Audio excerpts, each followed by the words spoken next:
Alhamdulillah kemarin kami tim PKM ya, pengabdian kepada masyarakat tahun 2024 bisa melaksanakan pengabdian kepada masyarakat internasional ke Singapura terutama ya, dan Malaysia juga ada. Kita punya usaha, mereka punya ide-ide brilian ini itu, kita bisa tuh go internasional ya. Keunikan dari ide usaha mereka ke luar negeri, atau mereka bawa skill ke sana, pengetahuan ke sana untuk disebarluaskan kan. Ya, saya rasa itu lebih bermanfaat ya ilmu mereka. Kita keunggulannya kalau orang muslim ya halalnya itu kan. Jadi dan bukan hanya target muslim aja, semua agama juga kalau sudah dilabeli halal kan, semua agama boleh konsumsi ya. Yang terlihat dari UMKM sana sini gitu. Di sana karakteristik orangnya itu lebih giat ya daripada gitu ya kita lah ya.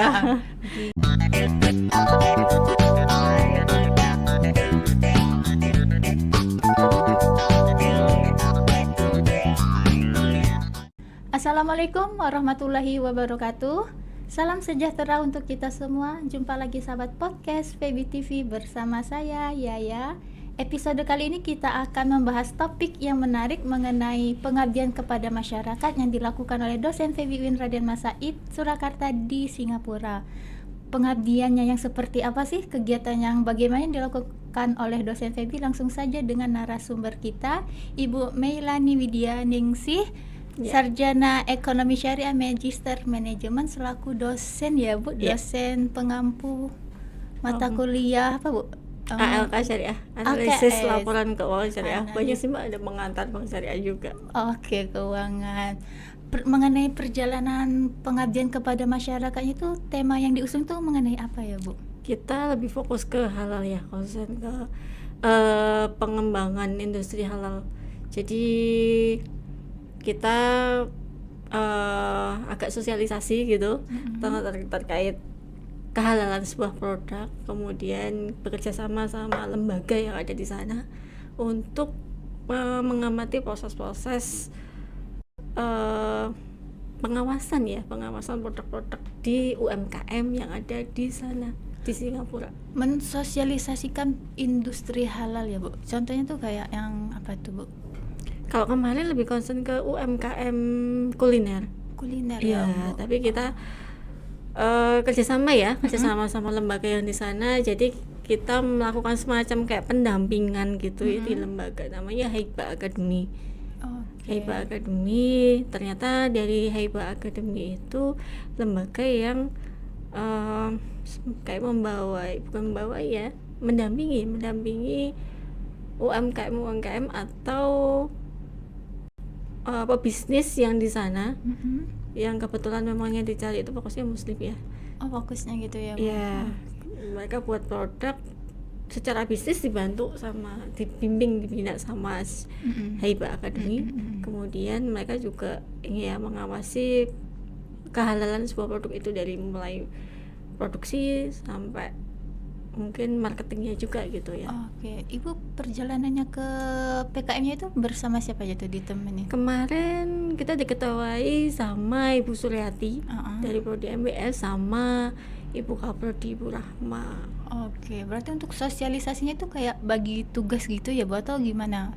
Ke UMKM kita nggak ketemu UMKM secara langsung. Mungkin sebenarnya diagendakannya seperti itu, cuman pada eksekusinya ternyata ya agak sulit ya. Kalau di Singapura kita ketemu UMKM ya secara langsung, pada akhirnya ya kita ketemu dengan Haiba Academy dan kita saling sharing sama, kita tanda tangan MOU.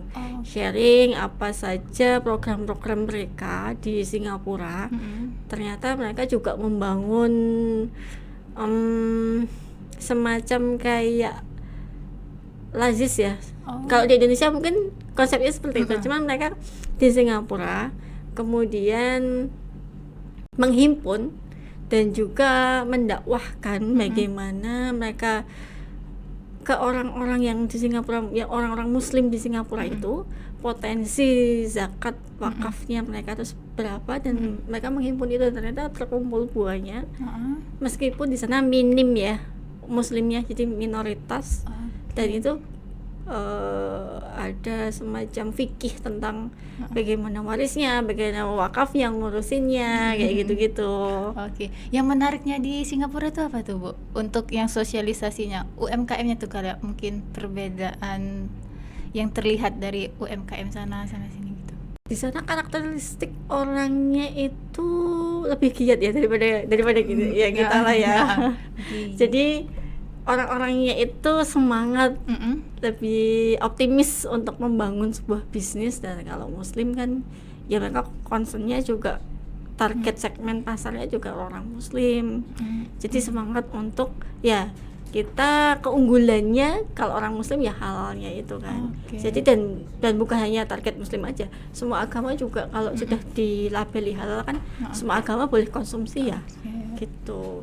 Kemudian dari bisnisnya kan juga dibina dari kecil, marketnya kemana aja, sampai dari produksi sampai packaging gitu seperti apa itu juga dibina sama pihak Haiba Academy gitu. Untuk gini loh, tadi untuk metode pendekatan sosialisasinya itu loh Bu, yang dilakukan oleh Ibu selaku sosialitator ya. Itu metode pendekatannya tuh yang seperti apa untuk menyesuaikan karakteristiknya gitu. Kemarin kita pakai PAR ya. Apa tuh? PAR participation apa ya? A sama R apa? Lupa aku Mbak. Itu ya pakai PAR itu. Jadi ya kita sosialisasikan bagaimana itu halal. Tapi memang agak sedikit berbeda ya. Karena kan kalau beda mazhab atau beda culture juga pastinya juga beda gitu. Kemudian tapi dari sisi kita sampaikan ke sana kalau bagi kita halal itu ya seperti ini, prosesnya itu seperti ini. Karena kebetulan Ibu Rahma itu juga penggerak di bidang halal baik di universitas maupun di luar. Jadi kita sampaikan dari pihak kita seperti apa, kemudian mereka menerima terus ya kayak dicocokin aja lah gitu dari pihaknya mereka. Dan kalau di sana kemarin karena belum ketemu sama pihak UMKM-nya langsung, jadi kita tanda tangan MOU gitu. Siapa tahu kita bisa kolaborasi nih sama mereka, entah di negara sana atau di sini gitu. Kita bisa ngundang mereka ke sini untuk ya pendampingan ke kita juga baik secara online ataupun offline. Kita juga bersedia untuk menjadi fasilitator mereka baik offline ataupun online. Nah, kerjasama ini yang kalau saya rasa peluang besar ya bagi kita. Kita ada channel. Kalau mahasiswa kita punya usaha, mereka punya ide-ide brilian ini itu, kita bisa tuh go internasional ya. Melalui Haiba Academy ini kita bisa minta ayo tolong kerjasama, ini kita ada market ini. Terus kita juga bisa melatih mahasiswa kita untuk sertifikasi halal tadi.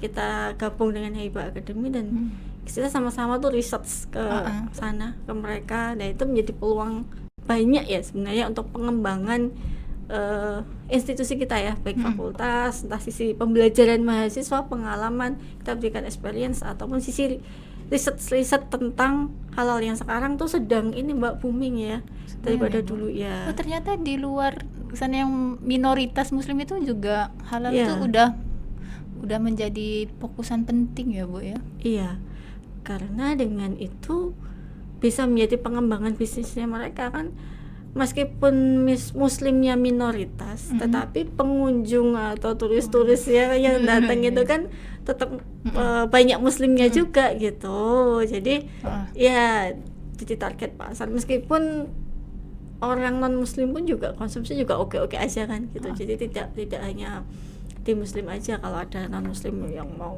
berminat atau gimana kan oke gitu. Lokasi sosialisasinya itu di daerah mana itu Bu? Tempat yang kalau tempat jujur kurang paham ya di Singapura kita nggak paham tempat gitu.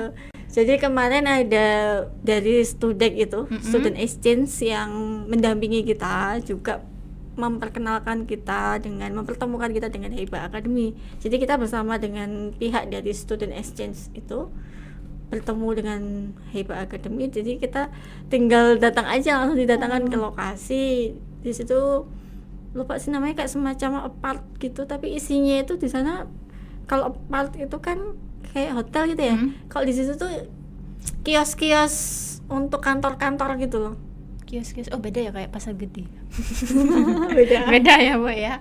Jadi isinya itu berbelas-belas lantai dan di situ kantor-kantor, sewa kantor gitu. Sewa kantor tapi berdampingan sama UMKM gitu. Enggak, kantor semua di situ. Oh, oke. Untuk UMKM di Singapura itu loh Bu, sejauh yang Ibu tahu itu mayoritasnya tuh udah yang kayak memang tahap untuk yang cari nafkah, apa mahasiswa juga udah memiliki ketertarikan Kayaknya untuk terjun UMKM? Profesional ya. Kalau mahasiswa sepertinya belum. Iya, profesional. Cuman kalau yang saya pribadi amati di sana mungkin sebenarnya produknya halal, cuma belum tersertifikasi. Oh, udah halal ya, udah memenuhi Ya, syaratnya. ada cuman beberapa komunitas itu kan kayak muslimnya ada tempatnya tersendiri gitu-gitu. Ada semacam Arab street food di sana dan kebanyakan makanannya memang makanan Timur Tengah. Dari Turki gitu-gitu. Dari Arab juga. Jadi kayak nasi kebuli, nasi mandi, terus kebab kayak gitu-gitu. Itu kan insya Allah pasti sudah halal. kalau makanan Indonesia ada nggak Bu di sana? Ada sih tapi dikit. Dikit. Kebanyakan gitu ya daerah barat itu. Uh-uh. Ya Padang itu ada. Oke. Berarti Melayu. UMKM-nya tuh produk-produknya itu kalau misalnya makanan tuh berarti yang makanannya tuh kayak standar internasional gitu ya? Atau mungkin yang makanan khusus Singapura gitu? Kalau yang khusus Singapura belum ada sih. Kalau Singapura sendiri mayoritas Chinese ya. Oh, Chinese. Ya, kalau yang asli situ. Tapi kebanyakan kan pendatang juga. Kalau yang pendatang ya Jenis makannya banyak ya. iya, beraneka macam. Kalau ya kita harus pinter pikir ya, harus pinter milih-milih. Cuman kalau sudah ada sertifikasi halal dan itu dipajang misalnya di sebuah toko atau ada di kemasan cemilan gitu kan kita aman ya. Kalau di supermarket kita beli kan kita sudah yakin oh ini halal gitu. Cuman ada beberapa yang belum. Padahal ya di situ tuh halal sebenarnya, cuman tidak tercantum tulisannya atau sertifikasinya, jadi kan kita ragu. Atau itu sudah benar-benar halal atau belum. Nah kemarin kita tuh ke itu sertifikasinya itu, dengan sertifikasi itu orang-orang yang mau konsumsi atau mau beli itu yakin sudah benar-benar oh ya ini halal gitu, nggak ragu lagi, nggak ada timbang-timbang lagi gitu. Dan itu memudahkan kami yang muslim yang menjadi turis untuk berbelanja ataupun membeli kulinernya mereka gitu. Ada guide, halal guide ya, semacam itu. Perjalanannya tuh kemarin makan waktu berapa lama itu, Bu? Kalau perjalanan kita transit dulu di Malaysia. Jadi kita via Malaysia, kemudian karena kalau nginep di Singapura jujur agak mahal ya. Kalau di sana kan meskipun itu negara berdampingan banget, deket banget, cuman biaya hidup di Singapura tuh lebih tinggi daripada di Malaysia.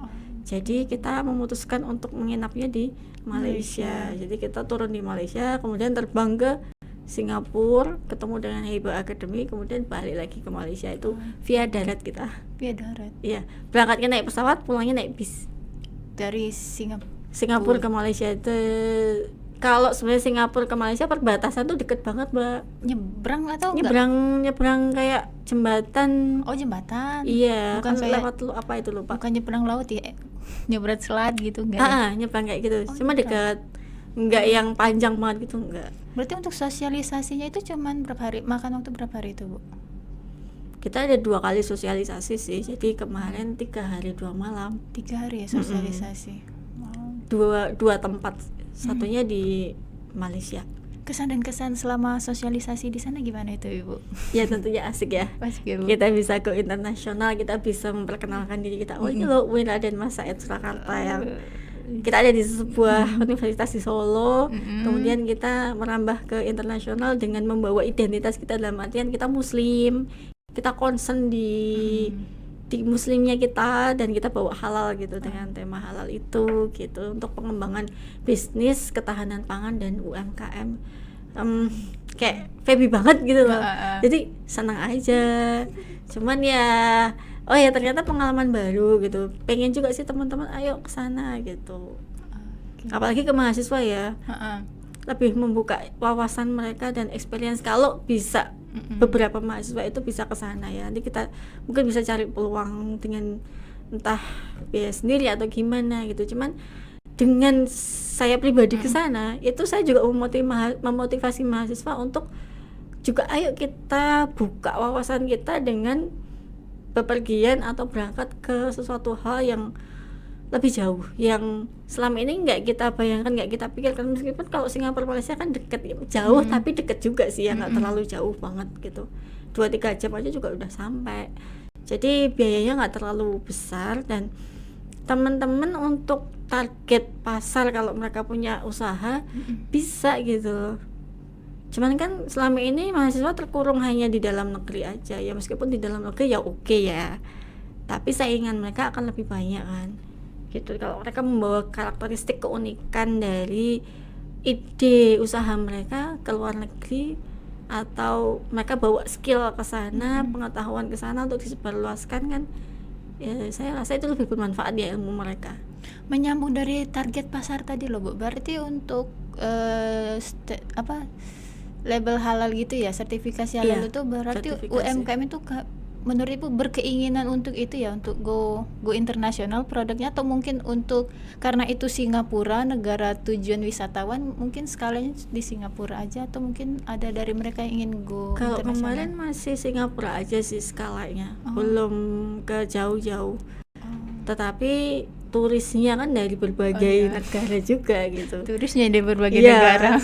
Saya lihat meskipun banyak Chinese-nya, tapi ada beberapa negara ya, banyak bule lah di sana kita lihat gitu.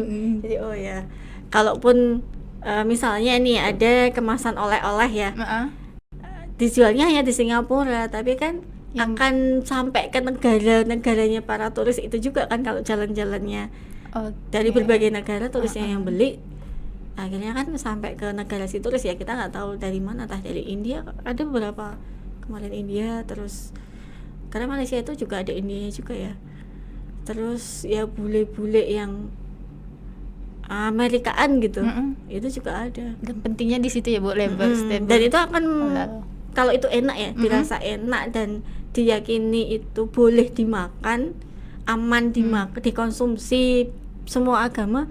Kalau enak ya kayak ada word of mouth gitu ya, semacam pemasaran lewat oleh-oleh.